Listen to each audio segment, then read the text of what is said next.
Oh guys, for the video, ito ang i-video ko ngayon.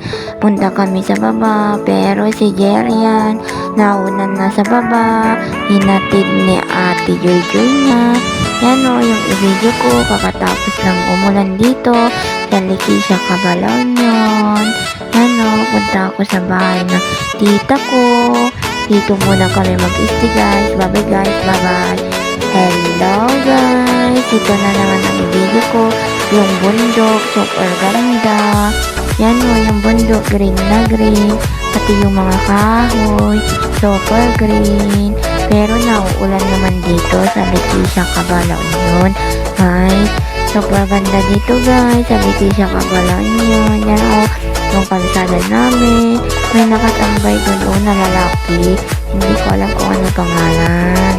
Yan o, yung bundok namin, maganda i-video, maganda i-background, maganda i-picture.